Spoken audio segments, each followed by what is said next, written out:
These pictures are records of favourite animals, favourite horses, favourite dogs, favourite events, famous events, because many of them, or indeed most of them, were done before photography, so that sporting art had another function, that's to say, of recording these events.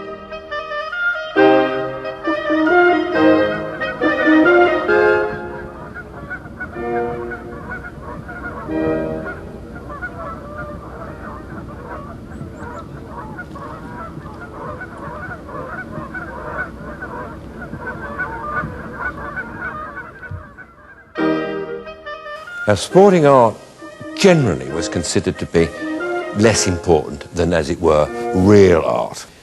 I say sporting art was undervalued because, of course, it did have this sort of bucolic side to it that people thought was a bit boring.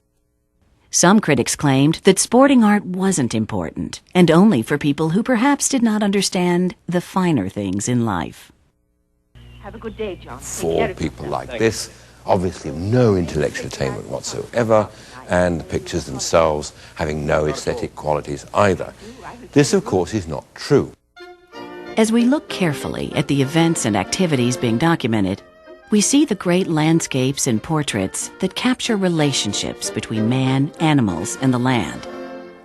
And these paintings allow us to take a closer look at the lives and talents of some of the more well-known artists of the time,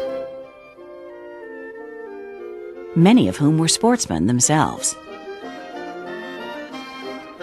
The works are a social history as well, a look at a way of life that was uniquely British and highly cherished, and an English countryside that was changing as the way of farming changed, and industrialization began its steady growth.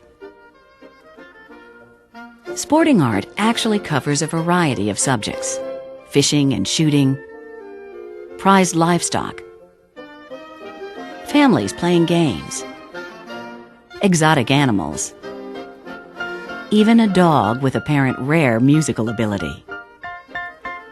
Our predominant themes, horse racing, fox hunting, and coaching, reflect the English passion for horses.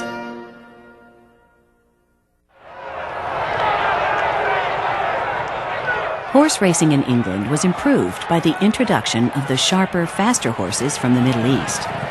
These Arabian horses were bred into existing English stock, and from them came the modern thoroughbred. John Wooton's painting of this long-legged horse, called a Leeds Arabian, because he was descended from an Arabian horse that was owned by Mr. Leeds, is wonderfully accurate, even showing spots rubbed bare by the saddle.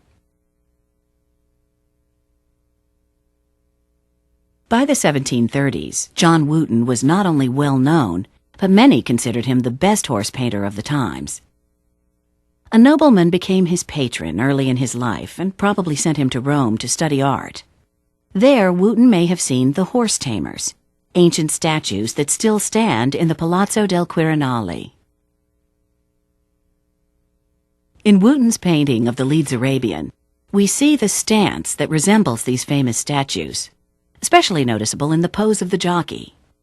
So Wooton's showing us that people who commission pictures like this did know things like that. They were interested in their pictures being works of art, as well as just a record of this famous Arabian.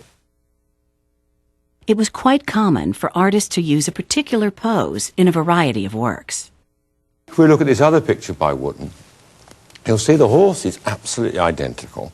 He hasn't changed the pose a little bit. Well, what he's done is subtly turn the horse tamer, the famous Greco-Roman statue, around so that we see it from the back.